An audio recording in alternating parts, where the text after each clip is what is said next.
વાસુદેવયા શ્રી કૃષ્ણ ગોવિંદ હરે મુરારી. ઓમ રૂપનું જ્ઞાન છે પણ સ્વરૂપનું જ્ઞાન છે. શ્રી મહાપ્રભુજીના રૂપનું જ્ઞાન આપણને છે.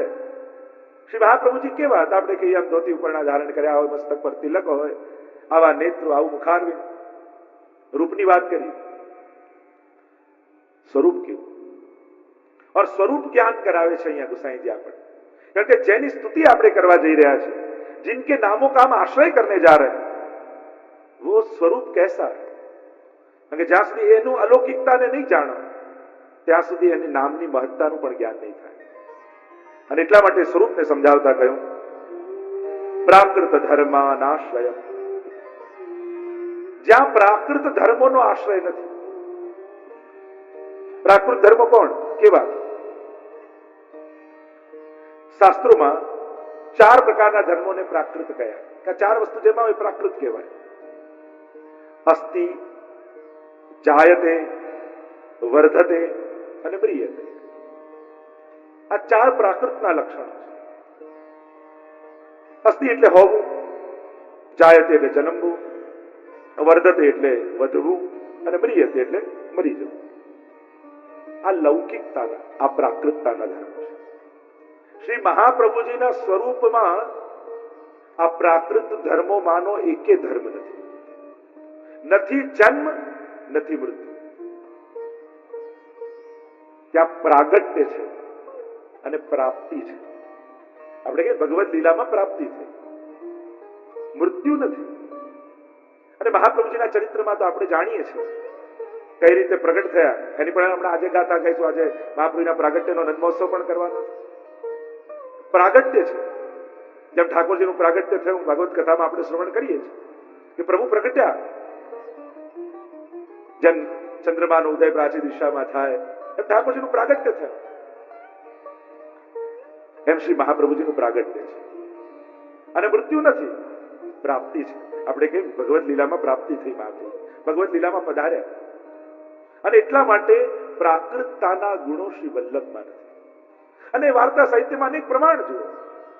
આપણે ત્યાં તો પ્રસંગમાં એવો પ્રસંગ આવે છે કે એકવાર મહાપ્રભુજી બિરાજમાન હતા અને એક વૈષ્ણવ આપના શ્રીઅંગને ચંદન સમર્પિત કરી રહ્યો. અને ચંદન સમર્પિત કરતા એ વૈષ્ણવના મનમાં સંશય થયો કે મેં તો સાંભળ્યું છે કે આપનું સ્વરૂપ તો સાક્ષાત પ્રભુનું રૂપ છે, પછી મને મનુષ્ય જેવું કેમ ભાસે છે, કેમ અનુભવે છે? અને આખા શ્રીઅંગમાં ચંદન સમર્પિત કર્યું. શ્રી ગુસાઈજીના પ્રસંગ છે. અને ગુસાઈજીએ હલકો ઉપરણો ધારણ કર્યો, ધોતી ઉપરણા ધારણ કર્યા અને આ વૈષ્ણવ પંખો કરી રહ્યો. અને મનમાં સંશય થયો કે મેં તો સાંભળ્યું છે આ તો સાક્ષાત પૂર્ણ પુરુષોત્તમ છે, પછી મને મનુષ્ય જેવા કેમ ભાસ્યા? અને જ્યાં શંકા થઈ ત્યારે ગુસાઈજીને થયું કે આને સ્વરૂપનો અનુભવ કરાવવો જોઈએ. પંખો કરતા કરતા જ્યાં શ્રીઅંગના દર્શન કર્યા તો આખું શ્રીઅંગ જાણે સાક્ષાત શ્રીનાથજીનું શ્રીઅંગ હોય એવું શ્યામ રંગનો એને અનુભવ થયો. અને એનો સંશય સમાપ્ત થઈ ગયો. આ તો સાક્ષાત પૂર્ણ પુરુષોત્તમ છે.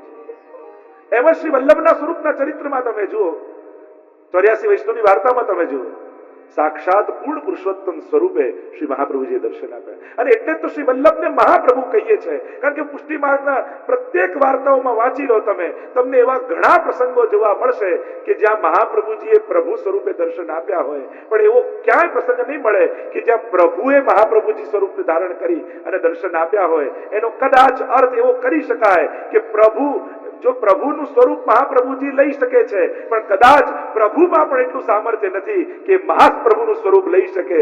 એટલા માટે જ શ્રી વલ્લભ એ મહાપ્રભુ છે. એટલે અનેક પ્રસંગો એવા જોવા મળશે કે સાક્ષાત પૂર્ણ પુરુષોત્તમ સ્વરૂપે શ્રી વલ્લભે દર્શન આપ્યા, પણ એવો પ્રસંગ નહીં મળે કે શ્રીનાથજી વલ્લભ સ્વરૂપે દર્શન આપ્યા.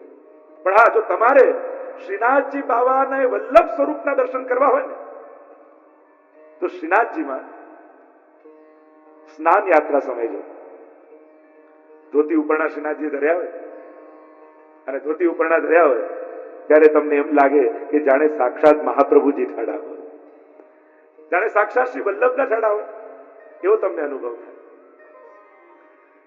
તો શ્રી વલ્લભનું સ્વરૂપ કેવું છે? શ્રીમદ વલ્લભ रूप सुरंगे अंग अंग प्रति भावन के भूषण और वृंदावन संपत्ति प्राकृत धर्मानाशय. પ્રાકૃત ધર્મોનો આશ્રય નથી, આ તો પરમ અલૌકિક સ્વરૂપ છે. અંગ અંગ પ્રતિભાવન કે ભૂષણ વૃંદાવન સંપત્તિ અંગત. વ્રજની સમસ્ત યુગલ સ્વરૂપની રસમય લીલાઓ જેમ રોમમાં રમી રહી છે, એ સ્વરૂપ શ્રી વલ્લભનું છે. અને એટલે જ ભગવદીઓ કહે છે કે વલ્લભ એ જ પુષ્ટિનું મૂળ છે. શ્રી વલ્લભનું સ્વરૂપ પુષ્ટિનું મૂળ છે, કારણ કે સર્વ લીલાઓ શ્રી વલ્લભના શ્રીઅંગમાં વિરાજમાન છે. એટલે જ ભગવદીઓએ કહ્યું શ્રી યમુનાજીના હાથમાં કમળનું ફૂલ એ જ શ્રી વલ્લભના ચરણમાં કમળ મૂળ. મહાપ્રભુના ચરણારવિંદની જ્યારે ચર્ચા કરીશું, મહાપ્રભુના ચરણારવિંદમાં કમળનું ચિહ્ન છે. એના ભાવ પ્રકાશમાં આચાર્યો સમજાવે છે કે આ યમુનાજી કમળની છડી લઈને કેમ ફરે છે. ભાવ એ બતાવ્યો કે કમળની છડી લઈને ઈશારો કરે છે કે હે દૈવી જીવો, પ્રભુની લીલાનો અનુભવ કરવો હોય તો આ કમળનો આશ્રય કરજો. તો આ કયું કમળ છે કે જે મહાપ્રભુજીના ચરણારવિંદમાં કમળનું ચિહ્ન છે ને, એ ચરણનો આશ્રય કરશો તો પુષ્ટિ સૃષ્ટિનો અનુભવ થશે, તો પુષ્ટિ રસનો અનુભવ થશે. જેમ ભગવાનના નાભી કમળમાં નાભીમાંથી કમળ ખીલ્યું અને બ્રહ્માજી ઉત્પન્ન થયા અને સમગ્ર સૃષ્ટિનું સર્જન કર્યું, એમ જ આ પુષ્ટિ સૃષ્ટિનું સર્જન શ્રી મહાપ્રભુજીના ચરણમાં રહેલા કમળમાંથી થયું છે. આ વ્રજ પણ કમલાકાર છે અને એ વ્રજ કમલાકાર જે છે એ આમાંથી પ્રાગટ્ય છે. વ્રજના કમલાકારની ભાવના છે. 56 પાખુડીઓ આપણે ત્યાં વ્રજ કમલનો મનોરથ કરીએ, 56 ભોગનો મનોરથ કરીએ. પુષ્ટિ માર્ગમાં જે 56 ભોગ થાય, કોઈ 56 પ્રકારની સામગ્રી નથી હોતી, 56 ભાवની सामग्री है. क्योंकि व्रज कमलाकार है और उस कमल रूप रहे व्रज की 56 पंखुड़ियां है. આપણે ત્યાં 32, 16 ને 8 એ પ્રકારની આખી 56 પાંખુડીઓનો ભાવ છે. એટલે વ્રજમાં મુખ્ય 56 સ્થાનો છે જ્યાં ભગવત લીલાઓ થાય છે, અને દરેક લીલા સ્થળમાં વ્રજ ભક્તોએ આરોગાવેલો ભોગ એ છે 56 ભોગ. અને એટલે સૌથી મોટો ઉત્સવ આપણે ત્યાં 56 ભોગ માનવામાં આવે છે. મર્યાદામાં એવો ભાવ હશે કે 56 પ્રકારની સામગ્રી, પણ આપણે ત્યાં તો 56 ભાવની સામગ્રી છે.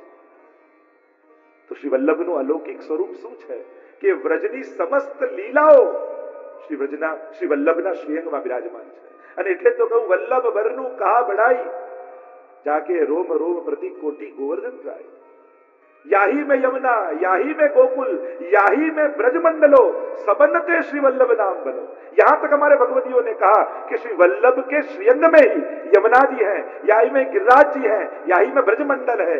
हे वैष्णवो, एक वस्तु समझ लो, आज भक्ति में निष्ठा बढ़ाओ, विस्तार मत बढ़ाओ. भक्ति मार्ग में विस्तार વધારવાની જરૂર નથી, ભક્તિનું ઊંડાણ વધારવાની જરૂર છે. ઘણીવાર આપણા વૈષ્ણવમાં શું થાય, ઠાકોરજી બિરાજતા હોય ને પછી વૈષ્ણવ કોઈને ત્યાં જોઈને આવે, અરે એને ત્યાં તો લાલન બિરાજે છે, એટલે પછી મનમાં એમ થાય ચિત્ર સ્વરૂપની તો સેવા કરું, હવે લાલને પધરાવ. પછી લાલન પધરાવે. પછી પાછું કોઈ વૈષ્ણવને ત્યાં ગયા તો આને ત્યાં તો ગિરિરાજજી બિરાજે છે, મારે ત્યાં તો ગિરિરાજજી નથી, લાવ ગિરિરાજજી પધરાવ. પછી પાછું કોઈને ત્યાં જોયા મહાપ્રભુજીની વસ્ત્રજી સેવા છે, લાવ હવે આ પધરાવ. આમ કરીને એટલું વધારી લે, પછી દુઃખી થાય, હવે મંદિર નાનું પડે છે. વિસ્તાર ન વધારો, નિષ્ઠા વધારશો ને તો એ જ ઠાકોરજીમાં તમને સર્વ સ્વરૂપોનો અનુભવ થઈ જશે. નિષ્ઠા વધારો સ્વરૂપમાં, સ્વરૂપ આસક્તિ વધારો. થોડા સમય પહેલા જ એક વૈષ્ણવ આવેલો ને કહેવા લાગ્યો, મારે તો શ્રીનાથજી બિરાવે, મારે ગિરિરાજજી પધરાવે છે. મેં એમ કહ્યું, તને શ્રીનાથજીની કંદરામાં ગિરિરાજજી નથી દેખાતા? ગિરિરાજજી તો બિરાજે જ છે. તને ચરણારીમાં યમુનાજી નથી દેખાતા? તને મુખારીમાં મહાપ્રભુજી નથી દેખાતા? વિસ્તાર ન વધારીશ, ઊંડાણ વધાર, નિષ્ઠા વધાર. નિષ્ઠા વધશે અને અનન્યતા આવશે તો તને સર્વ રસોનો અનુભવ આજ ઠાકોરજી કરાવી દેશે. કારણ કે જે દિવસે યમુનાજીનો ઉત્સવ હશે અને યમુનાજી માટે ભાવાવેશ હશે, ત્યારે લાલનનું મુખારવિંદ જોજો, તમને યમુનાજી જેવું લાગશે. જે દિવસે મહાપ્રભુજીનો ઉત્સવ હશે અને જે દિવસે મહાપ્રભુજી માટે ભાવાવેશ હશે, એ દિવસે જોજો ઠાકોરજીના એ તિલકમાં તમને મહાપ્રભુજીનો તિલક દેખાશે. જે દિવસે ગિરિરાજજી માટે ભાવ હશે, એ દિવસે તમને પ્રભુનું સ્વરૂપ એવું દેખાશે. નિષ્ઠા વધારો, આસક્તિ વધારો. અત્યારે આપણે લોકો સ્વરૂપની સાઈઝ વધારવામાં લાગે છે. અહીંયા આટલું મોટું સ્વરૂપ, અહીંયા પેલા કરતા મોટું સ્વરૂપ, સ્વરૂપ મોટા કરતા જઈએ. સ્વરૂપ મોટા કરવાની મહેનત ન કરો, શ્રદ્ધા મોટી કરો તો નાના સ્વરૂપમાં એ બધા અનુભવ થઈ જશે. એવું હોય કે મોટું સ્વરૂપ હોય 100% કૃપા કરે, 1 ફૂટનું હોય 50% કૃપા કરે, એનાથી નાનું હોય 25% કૃપા કરે. એવું અરે 7 તાળ જેટલા મોટા મથુરાધીશ પ્રગટ થયા અને મહાપ્રભુજીને કહેવા લાગ્યા કે મારી સેવા કરો, ત્યારે મહાપ્રભુજીએ કહ્યું ગોદમાં બેસો એવા થાવ તો સેવા કરીશ. અને એટલા માટે हमारे यहाँ तो यशोदोत्संग लालित है, गोद में खेलने वाले प्रभु. जो આજે મારું સૌભાગ્ય કેવું છે, અહીંયા કથાનું પણ એવું સુંદર સ્થાન બન્યું કે મને તો એમ જ લાગે છે કે મહાપ્રભુજીની ગોદમાં બેસીને એમના ગુણગાન કરી રહ્યો. મારો મહાપ્રભુજી की गोदी मिली. ગાદી તો ઘણી જગ્યાએ મળી, પણ રાજકોટમાં મને મહાપ્રભુજીની ગોદી મળી. यहाँ गोद में बैठकर શ્રી વલ્લભ કે એકદમ નાનો પૌત્રો હોય દાદાના ખોળામાં બેસીને જેમ કાલાવાલા કરે ને, બસ એવું જ લાગે છે કે મહાપ્રભુજીની ગોદમાં બેસીને એના ગુણગાન કરવાનો પ્રયાસ કરું છું. ऐसे श्री वल्लभ जिनके भीतर समस्त पुष्टि सृष्टि विराजमान है. श्री यमुना जी विराजमान है, क्योंकि यमुना जी जैसे कृपालु दयालु, यमुना से नाही को और दाता, तो महाप्रभु जी कैसे महोदार चरित्रवान. तो श्री यमुना जी विराजमान हुए कि नहीं? श्री वल्लभ के भीतर यमुना जी विराजमान है, क्योंकि यमुना जी की जो उदारता है वो श्री वल्लभ के अंदर भी विराजमान है. क्योंकि यमुना जी जैसे कोई दाता और नहीं है, तो महोदार कौन है? श्री वल्लभ है. केवल वल्लभ के चरणारविंद पकड़ लो, सभी फलों की प्राप्ति वही हो जाएगी. ये महत्ता श्री महाप्रभु जी के स्वरूप की है. इसीलिए गुसाई जी प्रभु चरण प्रथम श्लोक में ही श्री महाप्रभु जी का ऐश्वर्य गुण समझाते हुए कहते हैं, प्राकृत धर्मानाश्रयम अप्राकृत निखिल धर्म रूपमिति निगम प्रतिपाद्यम यत् तच्छुद्धम साकृति स्तौमि. तो ऐसे जहां प्राकृत धर्मों का आश्रय नहीं है, परम अलौकिक धर्म स्वरूप है, वेदों में जिनका प्रतिपादन हुआ, वेदों ने प्रतिपादित किया, क्योंकि वेदों का फल भागवत जी है, और भागवत जी की लीलाएं हमारे सुखदेव जी के पास तो अधिक समय नहीं था, क्योंकि 7 दिन में परीक्षित की मृत्यु होने वाली थी. दिवस एकादनी उत्तरा कुंवरपति व्यास नंदन मुख्य विषय बाकी. गोपालदास जी ने भी कहा कि वो तो एकाध दिन की लीलाएं गाई, अधिक गाने का समय ही कहा था. और इसलिए वही लीलाएं जो सुखदेव जी नहीं गा पाए, वो हमारे अष्ट सखाएं कीर्तनियाओं जी के मुखारविंद से, हमारे अष्टछाप भगवतियों के मुखारविंद से प्रभु ने वही लीलाओं का विस्तार किया, प्रकट किया. तो वेद में प्रकट रूप से नहीं है, पर गूढ़ रूप से, जहां रसो वही सह कहा ईश्वर को, तो वह संकेतिक रूप से. क्योंकि कोई पूछे कि महाप्रभु जी का वेद में उल्लेख कहां, तो अनेक ऐसी ऋचाएं हैं, मंत्र हैं. अभी वो समय नहीं है जो वेदोक्त चर्चा हो, पर केवल एक बात कहूं कि रसो वही सह कहा, तो यहाँ का रोम रोम रस छल के श्री वल्लभ, रोम रोम रस छल के, यह जो है या रस के अधिकारी भरत सुबार के. तो वह रसरूप जो वेद में रसो वही सह ईश्वर कहा गया, वही वल्लभ रूप से भूतल पर पधारे. तो निगम प्रतिपाद्यम, वेद ने प्रतिपादित किया हुआ है, क्योंकि वेद का फल निगम कल्प तरोर गलितम फलम, वो तो भागवत जी है जो गलित फल है. और भागवत जी की जो लीलाएं हैं वो हमारे अष्टछाप भगवतियों ने गाई, और अष्टछाप भगवतियों ने श्री महाप्रभु जी का गुणगान किया.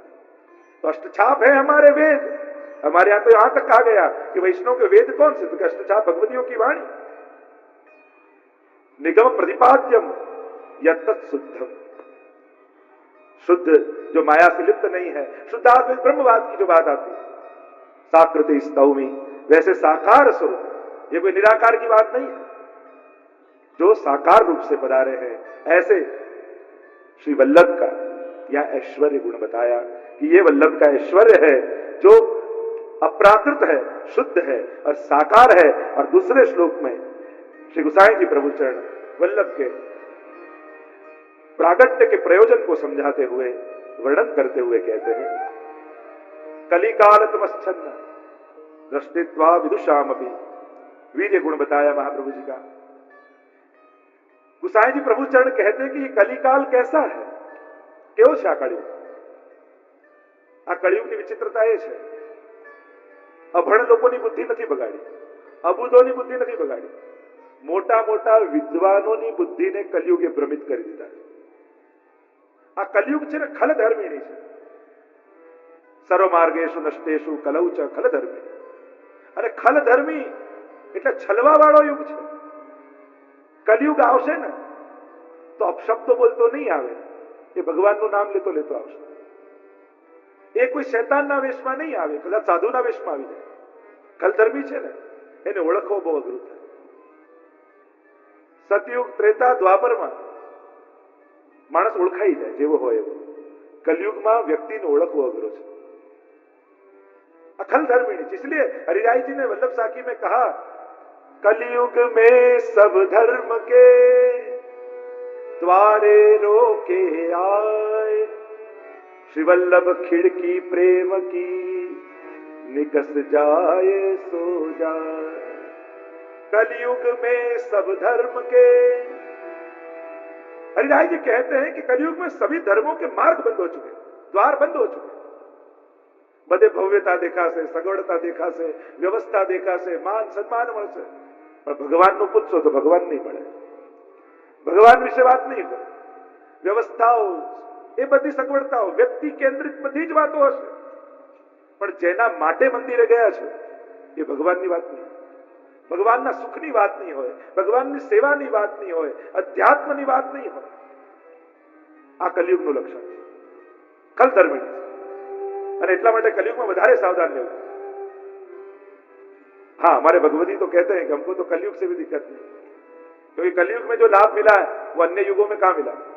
सब जुगते अधिकाई कलयुग, जो वल्लभ प्रगटे और सेवा રીત दिखाई. कलयुग में સૌથી મોટો લાભ થયો હોય ને, કલયુગ અને અન્ય યુગોમાં ફરક એટલો, અન્ય યુગોમાં ધર્મ સહેલો છે પણ ધર્મી મળવો અઘરો છે, અને કલયુગમાં ઊંધું છે, અહીંયા ધર્મી મળવો સહેલો છે, ધર્મ કરવું અઘરું છે. ये कलयुग का लक्षण है. यह धर्म कठिन, धर्मी सरल. और भागवत जी ने तो मानो हमारा मनोबल बढ़ा दिया. यद फलम नास्ति तपसा न योगे समाधि नाम तत्फलम लभते सम्यक कलौ केशव कीर्तना. केवल नाम लेने मात्र से प्रभु का अनुभव का.